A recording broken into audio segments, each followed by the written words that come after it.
Հետընտրական զարգացում չի կարող լինել, որովհետև պատերազմի եռագլուխ կուսակցությունը Հայաստանում չունի աջակցություն։ Դրանք մարգինալ ուժեր են եւ առաջիկա 5-ամյակում այդ ուժերը պետքա ոչնչացվեն քաղաքականապես։ Դրանք պետքա ոչնչացվեն իրենց 3 լիդերներով։ Ասել եմ Ռոբերտ Քոչյանը պետքա բանտում լինի։ Ռոբերտ Քոչյանը նստելու է, Գագիկ Ծառուկյանը նստելու է, Սամվել Կարապետյանը նստելու է։ Գագիկ Ծառուկյանի շուրջ զարգացումները միայն նրա անձին չեն վերաբերում, այլ նաև այն հնարավոր բռնարարքներին, որոնք կարող են հաջորդել ընդդիմադիր մյուս շարքերի եւ հատկապես նրանց առաջնորդների նկատմամբ։ Ընտրարշավի ժամանակ այս վարչախմբի պարագլուխը իրեն դատախազ ու դատավոր կարգելով հայտարարել էր, որ ընտրություններից հետո ընդդիմադիր 3 հիմնական կուսակցությունների առաջնորդները պետք է ազատազրկվեն, եւ ահա այդ հանձնարարականի հետքերով Գագիկ Ծառուկյանը կալանավորված է, Սամվել Կարապետյանը տնային կալանքում է, Ռոբերտ Քոչարյանին էլ մի քանի քրեական մեղադրանքներ են մեղսագրված։ Ինչ գնահատական տալ Ծառուկյանին վերման ենթարկելու կադրերին, երբ նրան դիտավորյալ գետնին են պարկեցնում, այն դեպքում, երբ նա ինքն էր մոտեցել իրավապահներին։ Ինչ բացատրություն կարող է ունենալ այդ վարքագիծը։ Կամ ինչով բացատրել առյուծի դեմ վրեժխնդրությունը, երբ նույնիսկ կենդանիներին է ներգրավում այս ամենում։ Այստեղ հարցը բացարձակապես միայն Գագիկ Ծառուկյանի անձը չէ, խնդիրները շատ ավելի խորքային են։ Առաջինը Հայաստանի պետական եւ քաղաքական համակարգի խնդիրն է, երկրորդը երկրի տնտեսության եւ ներդրումային գրավչության հարցը, երրորդը մարդու հիմնարար իրավունքների պաշտպանությունը։ Տնտեսական բնույթի ենթադրյալ հանցագործության կամ իրավախախտման համար մարդուն ձերբակալում են այնպիսի վերաբերմունքով, որը նվաստացուցիչ եւ անմարդկային է։ Միևնույն ժամանակ մենք չենք տեսնում պատշաճ արձագանք իրավապաշտպան կառույցներից։ Չկա օրինակ մարդու իրավունքների պաշտպանի հստակ գնահատականը հենց այդ միջադեպի վերաբերյալ։ Եթե անդրադառնանք ներդրումային միջավայրին, պատկերացնենք այն գործարարներին, ովքեր մտածում են Հայաստանում ներդրում կատարելու մասին։ Նիկոլ Փաշինյանի կառավարման ավելի քան 8 տարիների ընթացքում խոշոր ներդրումային նախագծեր չեն իրականացվել,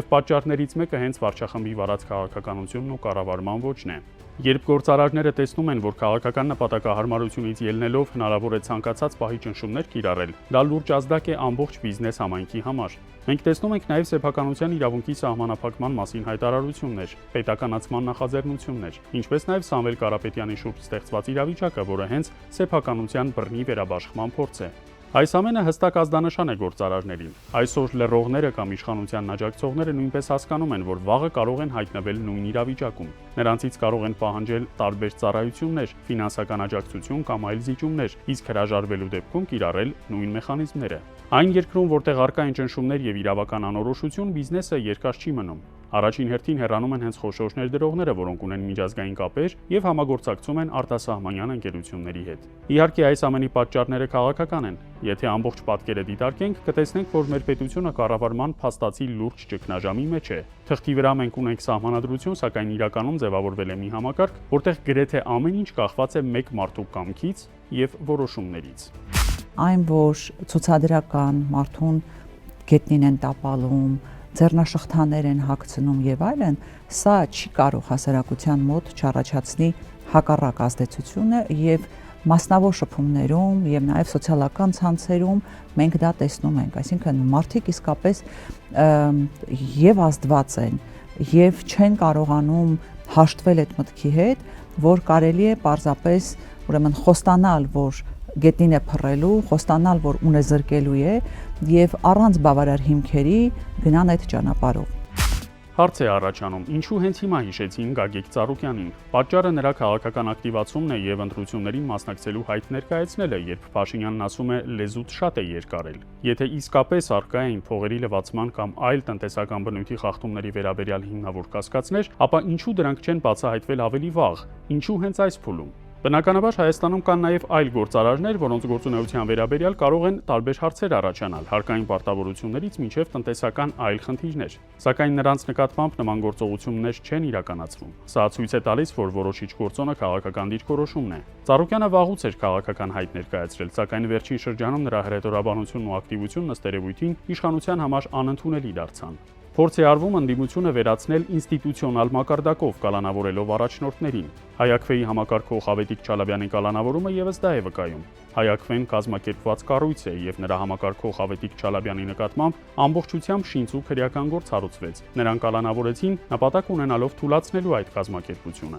Պատճառը թերևս այն է, որ այս տարիներին Հայաքվեն իշխանությունների համար լուրջ խնդիրներ է ստեղծել։ Իրականացրել է լայնածավալ դիտորդական առաքելություններ, պաշտպանել քաղաքացիների ընտրական իրավունքը եւ բարձրաձայնել ընտրական գործընթացներում արձանագրված խախտումների մասին, ակտիվորեն հանդես է եկել հայրաքելական եկեղեցու պաշտպանության դիրքերից, երբ իրականացվում էր հակաեկեղեցական արշավը, բացի այդ բազմիցս իրավապահ մարմիններին ներկայացրել է հանցագործության մասին հաղորդումներ կապված Նիկոլ Փաշինյանի կողմից թույլ տրված ապօրինությունների հետ։ Թեև այդ հաղորդումները պատշաճ ընթացք չեն ստացել, դրանք չեն անհետացել։ Ժամանակը կգա եւ դրանք կստանան իրավական գնահատական։ Այս ամենի արդյունքում, նույնիսկ լինելով փոքր կազմակերպություն, Հայաքվեն կարողացել է իշխանությունների համար որոշակի խնդիրներ ստեղծել, եւ այն, ինչ այսօր տեղի է ունենում, ակնհայտորեն քաղաքական վրեժխնդրություն է։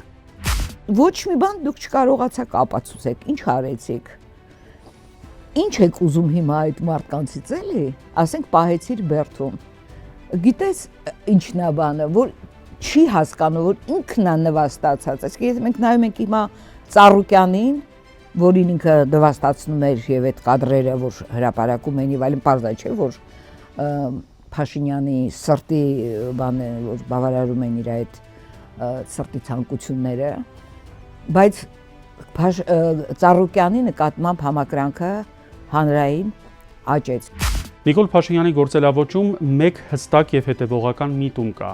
ջլատել, կազմաքանդել, կազմալուծել եւ վերջնարդյունքում փորձել ոչնչացնել ընդդիմությանը։ Նա փորձում է ջախջախել ընդդիմության ինստիտուտն իսկ այն դեպքում, երբ հանրապետությունը ենթադրում է ժողովրդի իշխանություն։ Իսկ ժողովրդի իշխանություն նշանակում է նաև քաղաքական բազմակարծություն։ Պետք է լինի իշխանություն, բայց պետք է լինի նաև ընդդիմություն։ Իսկ եթե իշխանության կամ իշխանությունը զավթած օկուպացիոն վարչախմբի կողմից ընդդիմությունը հետևողականորեն եւ հակասահմանադրական ճանապարհով ոչնչացվում է, ապա սա ոչ թե ժողովրդավարություն կամ հանրապետություն է, այլ բռնապետություն կամ ամբողջատիրություն։ Իսկ պայքարը շարունակվում է։